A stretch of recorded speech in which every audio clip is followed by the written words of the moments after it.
Kadapa mayor ఎన్నికకు notification అయితే విడుదలైంది. ఈ నెల 11న ఉదయం 11 గంటలకు కడప నగరపాలక సంస్థ కార్యాలయంలో ప్రత్యేక సమావేశం ఏర్పాటు కానుంది. నూతన మేయర్ని ఎన్నుకోవాలంటూ రాష్ట్ర ప్రభుత్వం ఆదేశాలు ఇచ్చింది.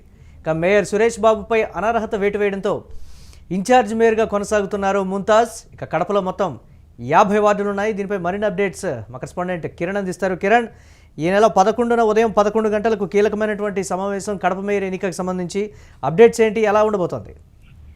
మురళి, కడప మేయర్ ఎన్నిక సంబంధించి ఏదైతే మున్సిపల్ శాఖ నోటిఫికేషన్ విడుదల చేసింది, ఈ నెల 11 ఉదయం 11 గంటలు కడప నగరపాలక సంస్థ కార్యాలయంలో ప్రత్యేక సమావేశం నిర్వహించున్నారు. ఈ సమావేశంలో నూతన మేయర్ను ఎన్నుకోనున్నారు. ఏదైతే ఈ వైఎస్ఆర్సీపీకి సంబంధించి దాదాపు 49 మంది కార్పొరేటర్లు ఉన్నారు. ఒక్క కార్పొరేటర్ మాత్రమే టీడీపీ నుంచి గతంలో 48 మంది కార్పొరేటర్లు ఉన్నారు. 2 టీడీపీ నుంచి గెలవడం జరిగింది. అయితే తర్వాత జరిగిన రాజకీయ పరిణామాల్లో భాగంగా ఏదైతే టీడీపీ కూటమి అధికారంలోకి వచ్చిన తర్వాత కొంతమంది ఏదైతే కార్పొరేటర్ టీడీపీ గూటికి చేరారు, కొంతమంది ఏదైతే బీజేపీలో చేరడం జరిగింది. అయితే ప్రస్తుతానికి ఏదైతే గతంలో మేయర్ గా కొనసాగుతున్న సురేష్ బాబుపై అనర్హత వేటేశారు. ఈ వివాదం ఎమ్మెల్యే వర్సెస్ మేయర్ గా కొనసాగింది.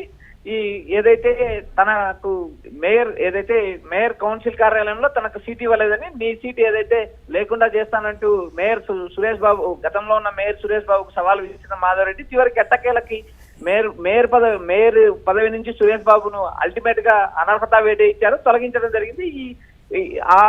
ఆ కోణంలో భాగంగా ఏదైతే ఇన్ఛార్జ్ మేయర్ ముంతాజ్ బేగం నియమించడం జరిగింది. అయితే ఈ ఇన్ఛార్జ్ స్థానం ఏదైతే ప్రస్తుతం ఉన్న ఇన్ఛార్జ్ మేయర్ ఏదైతే ముంతాజ్ బేగం కొనసాగిస్తారా లేక కొత్త మేయర్ను ఎన్నుకుంటారా అనేది కూడా మనం వేచి చూడాలి. ఇప్పటికైతే మనకు అందిన సమాచారం ప్రకారం వైఎస్ఆర్సీపీకి ఏదైతే నగరపాలక సంస్థలో మెజార్టీ ఉంది.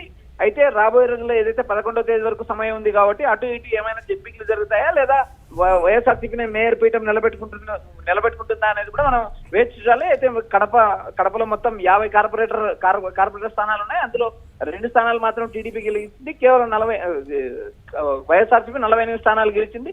ఈ వ్యవహారం మొత్తం ఏదైతే ఈ నెల 11వ తేదీన జరిగే కౌన్సిల్ మేయర్ సమావేశంలో ఏదైతే నగరపాలక సంస్థల్లో జరిగే సమావేశంలో వైసీపీ తన ఆధిపత్యాన్ని నిలబెట్టుకుంటుందా లేక టీడీపీ కూటమి ఏదైతే తన వ్యూహాలకు పదని పెట్టి మేయర్ పీఠాన్ని సొంతం చేసుకుంటుందా అనేది కూడా మనం ఈ నెల 11వ తేదీ చూడొచ్చు. మురళి, రాజకీయ పరిణామాలు వేగంగా మారుతున్నాయనేటువంటి ఒక మాట, ఏదో జరగబోతుంది అనేటువంటి ఒక వెర్షన్ కూడా 2 పార్టీల అంతర్గతంగా చోటు చేసుకుంటున్నటువంటి పరిస్థితి, ఒక సస్పెన్స్ అయితే క్రియేట్ అయినటువంటి సిచ్యువేషన్ ఉంది కదా, దీన్ని ఎలా చూడాలంటారు? మురళి, కడప నగరపాలక సంస్థలో రాజకీయ పరిణామాలు వేగంగా మారుతున్నాయి. ఏదైతే కూటమి ప్రభుత్వం తీసుకున్న నిర్ణయాలు కానీ లేదా ఏదైతే కడప స్థానికంగా ఉన్న ఎమ్మెల్యే ఏదైతే మాధవిరెడ్డి కానీ జిల్లా అధ్యక్షుడు ఏదైతే శ్రీనివాస్ రెడ్డి ఉన్నారో వీరు మేయర్ పీఠాన్ని నిలబెట్టుకోవడానికి విశ్వ ప్రయత్నం చేస్తారు. ఎందుకంటే గతంలో ఉన్న మేయర్ ఏదైతే ఉన్నారో సురేష్ బాబు తొలగింపే రాజకీయ వర్గాల్లో ఒక పెద్ద చర్చగా జరిగింది. ఏదైతే తన కుటుంబానికి తన నిబంధనలకు విరుద్ధంగా తన కుటుంబానికి ఈ కుటుంబ సభ్యుల పేరుతో కాంట్రాక్ట్ పనులు చేపట్టారనే ఆరోపణలపైన ఆయన పైన ప్రభుత్వం అనర్హత వేటేసింది.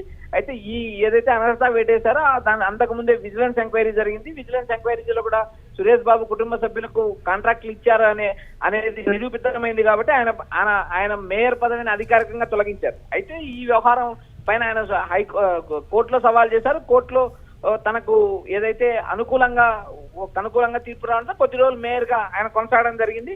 అయితే రెండోసారి మళ్ళీ ప్రభుత్వం విజిలెన్స్ నివేదిక కోరింది. అయితే ఆ విజిలెన్స్ నివేదికలో ఏదైతే మేయర్ కుటుంబ సభ్యులు మాజీ మేయర్ ఏదైతే సురేష్ బాబు కుటుంబ సభ్యులు ఏదైతే కుటుంబ సభ్యులకు కాంట్రాక్టులు కేటాయించారనే అంశం నిరూపితమైంది. కాబట్టి ఆయన మున్సిపల్ శాఖ పదవి నుంచి తొలగిస్తూ ఉత్తర్వులు జారీ చేసింది. అయితే ఇప్పుడు ప్రజెంట్ ఉన్న ముంతాజ్ బేగం ఏదైతే ఉన్నారో ఆమెను కొనసాగిస్తారా లేదా మరో కొత్త మేయర్ ఎన్నుకుంటారా అనేది చూడాలి. అయితే ఏదైతే ఈ వేగంగా రాజకీయ సమీకరణాలు మారుతున్నాయి, ఈ మార్పుల్లో భాగంగా ఏదైనా టీడీపీ కూటమి నుంచి కొత్త వ్యక్తిని మేయర్ ఎన్నుకోవడానికి ప్రయత్నాలు కూడా ప్రారంభమయ్యాయి. అయితే ఏదైతే 11వ తేదీ వరకు ఉన్న సమయం ప్రకారం వైఎస్ఆర్సీపీ నుంచి మరికొంతమంది కార్పొరేటర్లను టీడీపీలో చేర్చుకోవడానికి ప్రయత్నాలు కూడా ముమ్మరంగా జరుగుతున్నాయని మన క్షేత్రస్థాయి నుంచి ఏదైతే కడప నుంచి సమాచారం అందుతుంది. Murali, right, thanks for updates Kiran.